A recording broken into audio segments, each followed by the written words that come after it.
Hay una pregunta que se hacen, yo creo que todas las personas que estamos en el planeta, y es si cada uno que estamos aquí tenemos un propósito diferente y tenemos algo que hacer por lo que hemos venido. Yo creo que sí, que una vida sin propósito sería un despropósito, ¿no? Nunca mejor dicho.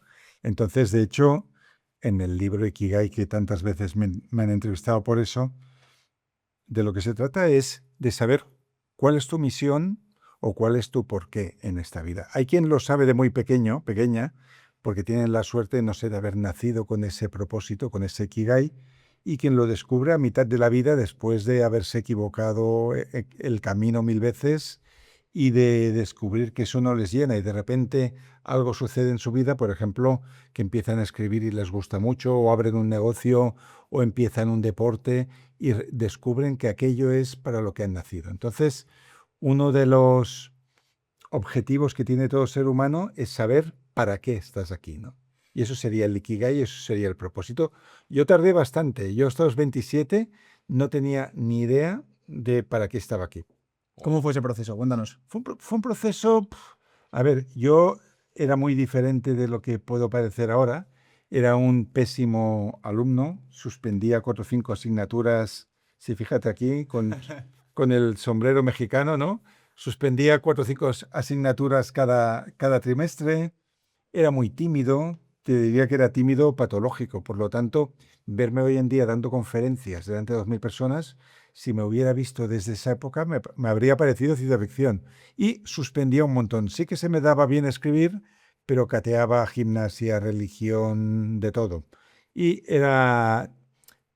sentía un vacío existencial muy grande. Y luego, cuando ya tuve 16, 17 años, era punk y afterpunk y Sí, new ¿no? romantic y new wave y todas estas cosas, de estos que iban de negro, del club de los 27, ¿no? Que decías, no vas a vivir más allá de los 27 años.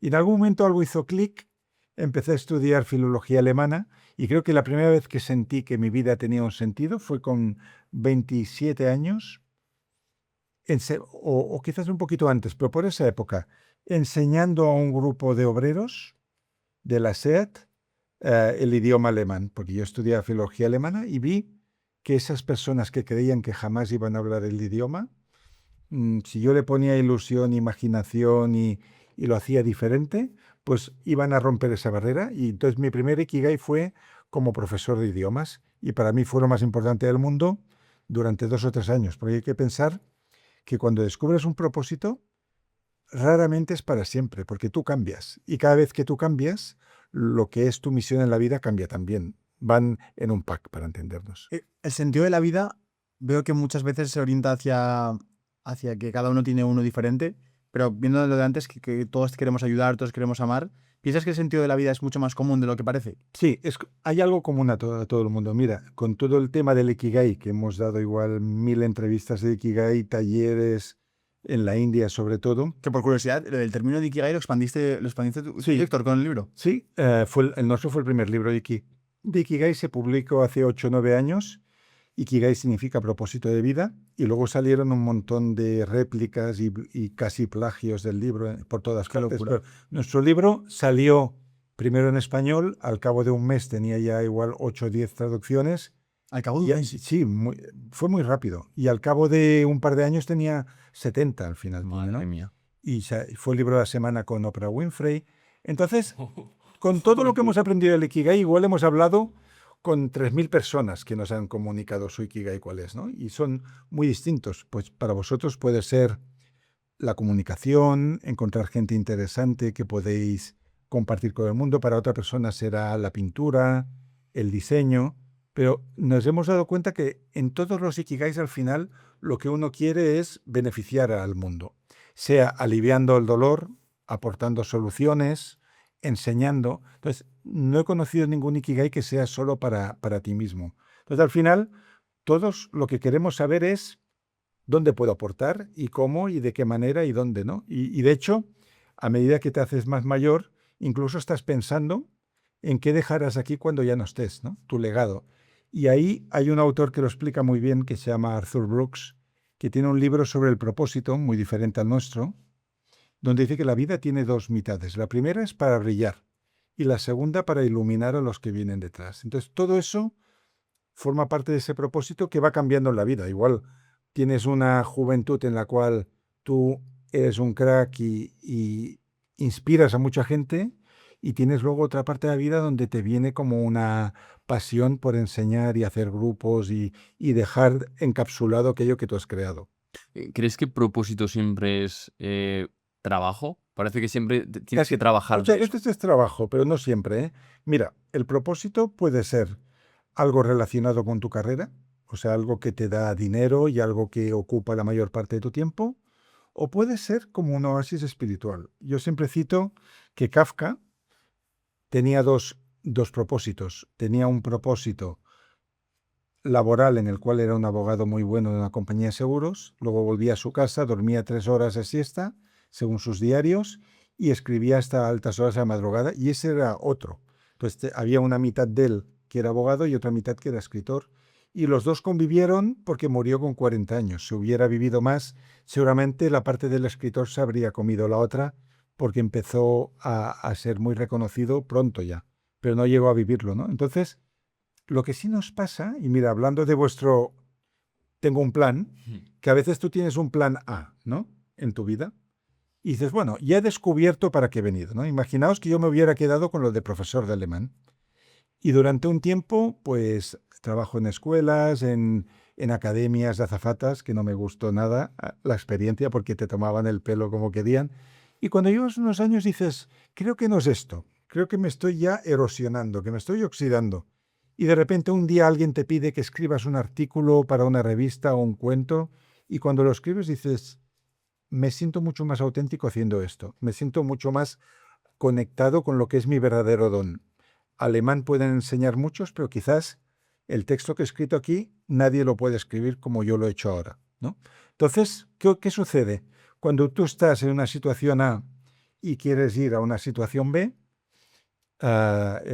estando en California en mayo, un autor me lo explicó muy bien. Dice, para pasar de A a B hay un problema igual de gordo que para ir de un planeta a otro, o para ir de la Tierra a la Luna. Y el problema es la gravedad, me dijo. O sea, cuando tú tienes unos hábitos, una zona de confort, algo a lo que tú estás acostumbrado, eso es como si estuvieras en la Tierra y quieres ir a la Luna. Para ir a la Luna, la mayor parte del combustible se gastó en despegarse de la gravedad y poder salir al espacio exterior. Pues en las vidas es lo mismo. Es muy difícil dejar de hacer lo que estamos haciendo porque es lo que nos da seguridad, y además hay toda una claca de gente, los amigos, la familia, que te dice, no hagas locuras, Yeah. esto es lo que conoces, aquí no te va tan mal, cuidado que afuera hace frío. Entonces, cuando ya rompes con la gravedad y sales al espacio exterior, lo más difícil ya lo has hecho. Entonces, a partir de aquí te puedes equivocar, puedes salir mal, puedes tener que volver, pero ya has iniciado lo que llamaba Campbell el viaje del héroe, ¿no? Has cruzado el umbral, y una vez ya te apartas de lo que era el mundo conocido, cualquier cosa puede suceder. A mí algo que me costó entender es que el propósito también es sacrificio. Porque yo, por ejemplo, tengo una vida que, joder, que me encanta. Soñaba con tener un proyecto que funcionase, contratar personas, aprender de empresariales, todas estas cosas. Pero hay momentos que no me apetece trabajar, o estoy quemado, o estoy desgastado. Entonces, cualquier cosa nueva, como tú comentabas, me parece atractiva. Pero me da miedo que sea el síndrome del objeto brillante. Entonces, como que hay que tener una línea muy fina Sí. entre saber que el propósito también es trabajo y también hay momentos que no te apetece estar ahí. Sí, mira, ahora has dicho un gran tema. Mientras veníamos hacia este estudio con Valen, el editor de este libro, El teléfono de Dios, decíamos, ¿cuáles son los ingredientes del éxito? Y son varios, ¿no? O sea, por un lado ha de haber un talento natural para hacer esa cosa, que cada cual tiene su talento. Lo que pasa es que muchas veces hay talentos ocultos que no llegamos a desvelar porque no lo hemos probado, porque hemos estado siempre haciendo lo mismo y Yeah. con una mira muy estrecha. Por otro lado, ha de haber la capacidad de hacer esa misma cosa durante mucho tiempo. Porque yo he conocido a gente genial que cada día te cuentan algo distinto. Estoy Total. abriendo un canal de YouTube, voy a escribir una novela, tengo un guión para una película, me voy para allá porque nos... Entonces, claro, nunca llegarás a comprobar si esa idea era buena, porque para testar la idea hay que meterle muchas horas. Entonces, hay gente que tiene talento, hay gente que tiene buenas ideas, pero hay poca gente que pique piedra. Sí. Pues, y hay que picar De hecho, sabéis que el periodista Malcolm Gladwell, midió en 10.000 horas. O sea, si tú quieres ser un youtuber de la hostia, habrá que estar 10.000 horas haciendo eso para que veas cuál es tu techo. Si solo le dedicas 100, pues no vas a ver hasta dónde puedes llegar. Quizás tú quieres ser pianista y pones 10.000 horas y te das cuenta de que no eres Lang Lang. Pero hasta que no lo desarrolles no verás cuál puede ser ese techo, ¿no? Entonces, para mí es muy importante, primero, identificar para qué sirves. Segundo, trazar un plan, ver a dónde te quieres dirigir y a partir de ahí invertir el máximo de horas en ver hasta dónde puedes llegar. ¿Qué os motivó a hacer el libro de Ikigai? Mira, hay mucho azar en todo y en el éxito también. Ikigai, el motivo de viajar era que nos encontramos con Héctor García en un parque de Tokio. Él estaba un poco deprimido por una enfermedad crónica que había adquirido y los dos queríamos hacer un viaje a algún lugar donde nunca hubiéramos estado. Esto, los dos, esa conversación ya en Tokio. Y en Tokio, sí, ya nos O conocíamos. sea, me refiero ya, ¿queréis hacer un viaje en un viaje? En un viaje en Japón. Sí, vale, vale. Él vive en Tokio. Vale, o sea, para él. Entonces yo le fui a visitar. Vale. Entonces estábamos pensando de ir a algún lugar de Japón donde ni siquiera él hubiera ido, que hacía ya como 10 años que estaba allí o más. Entonces, dentro de lo que es la isla de Okinawa, donde viven sus suegros y su mujer es de ahí, había una selva en el norte con un pueblo que se llama Ogimi, que salió en el libro Guinness de los Récords como el lugar más longevo del mundo. Él tampoco había estado. Sigue siendo, ¿no? Una de las zonas azules. Sí, habría que volverlo a calibrar después de la pandemia, Vale. si sigue habiendo el mismo nivel de longevidad, Centenarios. porque se cree, según algunos estudios, que podría ser que el lugar más longevo del mundo sea Galicia, en España. Orense. Sí. Exacto. Orense. Ese puede ser que estén por encima de Okinawa ahora mismo. O sea, no hace falta irse tan lejos. ¿No? No, porque por Orense y por Galicia hay pueblos con muchos centenarios en buena forma. Entonces, algo están haciendo bien esa gente para ser más Hombre, eso fiel a la se realidad. viene en Galicia, la verdad. Sí, y que son vida tranquila, Sí. al aire libre, productos de la tierra, Sí. etcétera, ¿no? Muchos ingredientes que ayudan a que la vida sea larga. Entonces, veis este pueblo, ¿no? Esta selva. Nos fuimos allá. Y vais a verla. Sí, no era fácil ir allí porque es Japón, no España, entonces de ahí hay que pedir permiso a todo. Entonces, al final, a través de su suegro, Héctor contactó con un tal señor Miyagi, como el de Karate Kid, que era un hombre que trabajaba en la alcaldía, en la oficina de turismo, que él nos abrió puertas, ¿no? Para poder hablar con los diferentes círculos de ancianos, porque Ogimi es un pueblo muy extenso, porque es un pueblo rural donde hay casitas desperdigadas y hay como barrios muy alejados los unos de los otros, porque son árboles frutales, de cítricos. Entonces habían como diferentes moais, que son círculos de personas mayores. Entonces, gracias a este señor Miyagi, pudimos participar de las conversaciones con ellos, entrevistarlos. Porque Héctor sabe grabarlos. hablar perfectamente japonés. Sí, además un japonés que la mayoría de japoneses no entienden. Un japonés con dialecto de Okinawa Ostras. muy distinto. Pero Héctor lo sabe. Mm. Es un genio de los idiomas. Entonces tú estabas ahí. Entonces yo estaba ahí con la lista de las preguntas, pero en ese momento no entendía nada de lo que estaban diciendo. Era luego, cuando volvíamos a nuestra casa, que traducíamos y veíamos todo lo que había salido y eso nos daba una dirección para ir desarrollando el libro. ¿Qué temas tratas en el libro? Claro, O sea, porque claro, El pues, libro trata dos temas que por el primero no nos preguntan casi nunca. Es un libro sobre hábitos para una vida larga, sobre longevidad, y de eso nunca nos preguntan, que tiene que ver con alimentación, movimiento del cuerpo, etcétera, sociabilización. Y luego tiene otra parte que es sobre el propósito en la vida, que era uno de sus ingredientes que prácticamente todas las entrevistas se centran en el propósito en la vida. claro, porque es lo que luego da la portada, ¿no? Que Sí, es porque luego quedó la palabra del Ikigai ahí, sí. Ya, pero es que fíjate qué importancia tienen en una persona. Porque yo veo gente que no le gusta nada su trabajo y digo, es que a nivel emocional eso, y luego llevándotelo a lo que repercute lo emocional en lo físico, tiene que castigarte mucho en la vida. Sí, tú ahora imagínate una persona tímida que, por ejemplo, le den trabajo en una empresa para intentar que la gente cambie de compañía telefónica que te están insultando todo el día. Yo tengo una persona, un amigo que trabajó en eso y es tremendo lo que les llegan a decir. Entonces, esa persona puede acabar quitándose la vida al final, ¿no?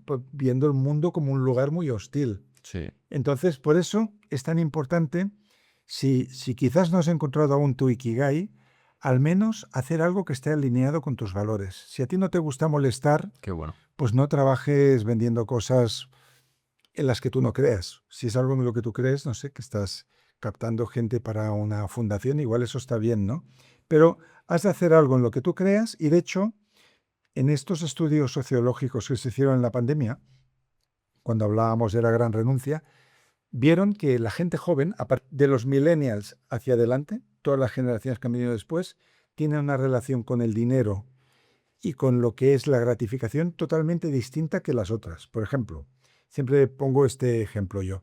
Mi padre tuvo toda la vida un trabajo que no le gustaba especialmente. Era auxiliar administrativo en una empresa química. Y él era un hombre de letras, que lo que le gustaba era leer, traducir. Bueno, era un trabajo que cobraba un sueldo, tenía un buen horario, había un ambiente agradable y lo fue haciendo toda su vida. En ningún momento pensó, tengo que ser feliz trabajando. Porque en esa época no te enseñaban a ganarte el pan y dar las gracias de que no pierdas tu trabajo, ¿no? Nadie pensaba, no, es que no solo he de trabajar por el dinero, he de ser feliz. A partir de los millennials, lo que se ha estudiado, sobre todo esta gente valiosa que hay en las empresas, que se los quitan los unos a los otros, ¿no? Porque son buenos en marketing, son buenos en IA, son buenos en programación, o en estrategia, o en análisis de datos. Hay ciertos puestos que son muy importantes mantener el talento. Pues se ha comprobado que hacen falta no solo un horario decente y un sueldo que esté bien, sino se han de dar dos cosas más.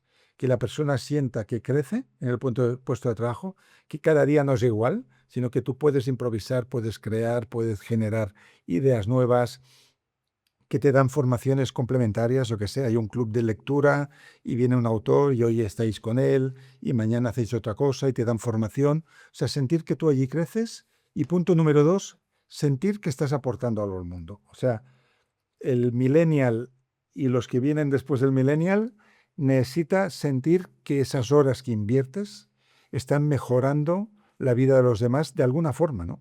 De una forma técnica, con las herramientas que tú tengas. ¿Y en Japón cómo lo hacían? Bueno, en Japón, claro, el lugar donde nosotros hicimos la investigación es poco representativo del Ikigai en realidad, porque todos tienen el mismo trabajo, que es agricultores. El campo. 100% trabajan en el campo, y los que están jubilados, que son la mayoría, están trabajando su huerto. Por lo tanto, su vida, su Ikigai, es hundir las manos en la tierra, estar al aire libre, hablar con los vecinos, esta vida natural de los cultivadores de hace miles de años. Y para ellos no existe ninguna otra cosa. ¿Y ellos entendían la salud como también hacer deporte o simplemente era algo natural para ellos? Hacen deporte sin darse cuenta. Sin darse cuenta. Porque, por ejemplo, están todo el día caminando de una casa a la otra, que Claro. queda lejos, están varias horas en el huerto. Luego hay una tradición ahí que se llama Radio Taisho, que eso viene del final de la guerra, que había una emisora de radio que daba como unos ejercicios de elasticidad y cada día se empieza haciendo esos ejercicios, ¿no? Entonces hay como un entrenamiento natural para llegar a los 100 años. De hecho, mucha gente te dice, yo entreno para mi 100 cumpleaños, porque les hace mucha ilusión que les entreguen un diploma en el cual se certifica eso, ¿no? Si a ti te dan el diploma a los 100 años, es como un máster, que has vivido bien. Pero tú solo puedes llegar a los 100 si eres bueno con tus hábitos y si vives de una manera positiva, ¿no? Entonces, se mueven de manera natural ya por el estilo de vida, que viven al aire libre, y luego también se mueven porque quieren mantener el cuerpo el máximo de tiempo posible para hacer las cosas que les gustan. ¿Qué otro hábito te sorprendió mucho cuando estuvisteis ahí investigando? ¿Alguna cosa que no conocías? A ver, la ley del 80%, que siempre comen hasta que les queda un poco de hambre y ahí paran. Es un español, es difícil. Aquí tenemos la ley del 120%. Comes y luego viene el postre y luego los petit fours y cosas que no quieres comer, pero que te da pena dejar ahí.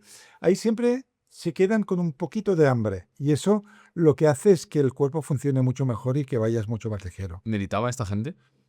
Meditan sin darse cuenta. O sea, trabajar. Cuando tú haces una cosa con foco, leer un libro o estar en una conversación, o en su caso trabajar el campo, si solo haces eso y tu mente está ahí, ya estás meditando. Pero no vi a nadie meditando encima de una roca como Karate Kid, como hablábamos antes. Y cuando haces el libro, ¿en ese momento tenías ya algo de éxito como escritor? Bueno, había tenido éxito con un libro bajo seudónimo que se llamaba Nietzsche para estresados. Lo firmé con el seudónimo de Alan Percy y fue número 1 en Brasil y número 1 en Grecia. Y fue un libro muy famoso, pero que nadie sabía de quién era, porque nadie sabía que Alan Percy era yo. Había tenido libros que habían funcionado y ese muy bien. Pero en esa época, ¿cómo funcionan los libros? Porque no estaba Amazon, ¿no? Para No, ponerlo en el top y Alan uno. Percy a día de hoy aún no tiene página web, ni tiene redes, ni tiene nada. Simplemente esos libros llegaban a las librerías, ¿Vale? a la gente le llamaba la atención el título, a medida que vendían los iban poniendo más cerca de la caja registradora, hasta que había un punto en que en todas las librerías de Brasil, cerca de la caja había eso y la gente lo ojeaba y lo compraba, ¿no? Entonces yo había tenido varios éxitos, ese muy grande. Pero cuando escribimos Ikigai pensamos que no tendría ninguno. El éxito literario y en las artes tiene mucho que ver con la teoría del cisne negro, ¿no? Vale. Que eso seguramente lo habéis leído, de Taleb, ¿no? Que él dice, tiene éxito aquello que nadie espera que tenga éxito, porque si lo esperaran, ya llegaría la competencia antes que tú. Por ejemplo, cosas tópicas, ¿eh? La Coca-Cola puede tener éxito porque nadie espera que un líquido negruzco, Ya. espeso y con gas pueda gustar a nadie. Y por eso tiene éxito. Ah, tiene éxito en negativo el ataque a las Torres Gemelas porque nadie pensaba que se pudieran atacar con aviones de pasajeros. Pues eso sucede también en la literatura, ¿no? ¿Quién esperaba que un libro de un título que ni se entiende, dice, Ikigai, ¿qué es? ¿No? Nadie sabe qué es. Que va sobre unos viejos de no sé qué isla de Japón, va a ser un boom mundial. ¿En qué año sale ese libro? Ese libro yo creo que sale en el 2016, 2017. Ah, bueno, En pensaba España. que hace más. Han pasado 8 años, sí. Ostras. Nadie, 8 o 9 años. Nadie esperaba. De hecho, cuando con Héctor lo escribimos, pensamos, ¿este libro para quién será?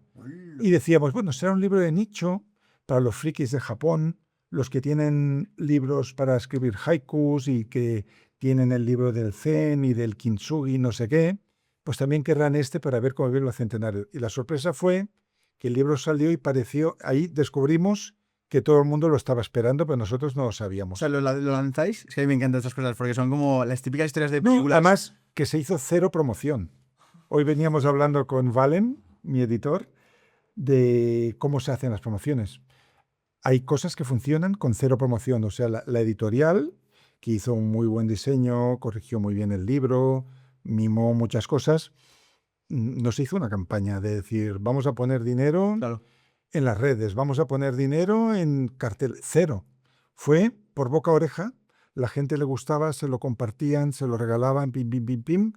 De hecho, un escritor nota enseguida cuando se produce el efecto boca a oreja, porque te empiezan a llover mails, pero como a 100 o 200 al día, y ves que todo el mundo lo está leyendo. Y no y dices, bueno, ¿cómo te ha llegado? No, me lo ha dado mi primo que llegó, ¿qué tal? Que ha comprado 5 ejemplares. Entonces funciona así. Entonces, O sea, que desde el primer momento visteis que... es como un reguero de pólvora, ¿no? Que tú Claro. no sabes que has encendido eso y llega a todas partes. Entonces, sacamos el libro. Sí que Héctor me dijo, se ha puesto número 1 en Amazon. Dije, bueno, mira. Y luego empezaron a llover mails, sobre todo editoriales, que lo querían traducir. Mira, y lo quieren de Francia, y lo quieren de Italia, y lo quieren de tal. ¿Y este proceso cómo os aseguráis de la calidad y de que la traducción sea literal? Bueno, no lo puedes saber. De hecho, Claro. hay países que me han dicho, es horrible la traducción de tu libro, pero igual es en idioma azerí, de Azerbaiyán. ¿Qué vas a saber? Son 70 idiomas. Son 70 idiomas. Son 70 idiomas y muchos de la India, ¿no? Entonces, claro, empezaron a pasar cosas y nosotros no teníamos ninguna expectativa en absoluto. Entonces, claro, hasta llegar al punto de Ikigai ser número 1 en la India, de todos los libros de ficción y no ficción durante 2 años, y yo ir a la India a hacer promoción y en el taxi, cada vez que paraba en un semáforo, venir niños a venderme copias piratas de Ikigai a la ventanilla, que compré varios, con nuestros nombres mal escritos, en algunos de tapa dura, de tapa blanda, pequeña o grande. Tengo varios libros piratas que me vendieron en el Fe, semáforo. tú cuando llegas a la De India, Ikigai. en la India tienes que ser famosísimo, ¿no? Sí, pero Claro, los, sí, sí, los claro. los autores Claro. no son famosos. O sea, esta es la gracia. Si tuvieras la portada de la cara... De hecho, dudo que puedan reproducir los nombres que ponen ahí. Y yo siempre pongo el mismo ejemplo. Por ejemplo, ahora el libro número 1 en este momento es el de Dan Brown. Ha escrito una novela después de 8 años, un thriller. Dan Brown es el de Código Da Vinci. Sí, tiene otro libro, El último secreto, no sé qué. Si Dan Brown se pasea por Se está la Gran Vía de Madrid, No tengo ni idea quién es. dirán, mira, no sé, un taxista, un camión. Nadie sabe que es alguien famoso, porque pues los autores o tienen un canal en el que los ven Ya. o no son famosos. A ver, Einstein era famoso porque viralizó su imagen con esos pelos. Ya en la época, salía en revistas, entonces iba por la calle, la gente... Pero los autores nadie sabe qué cara tienen. Tendríamos que irnos a la solapa y decir, ay, mira, aquí está, y fijarte mucho, porque para que te reconozcan, al final las caras se parecen, ¿no? Un poco.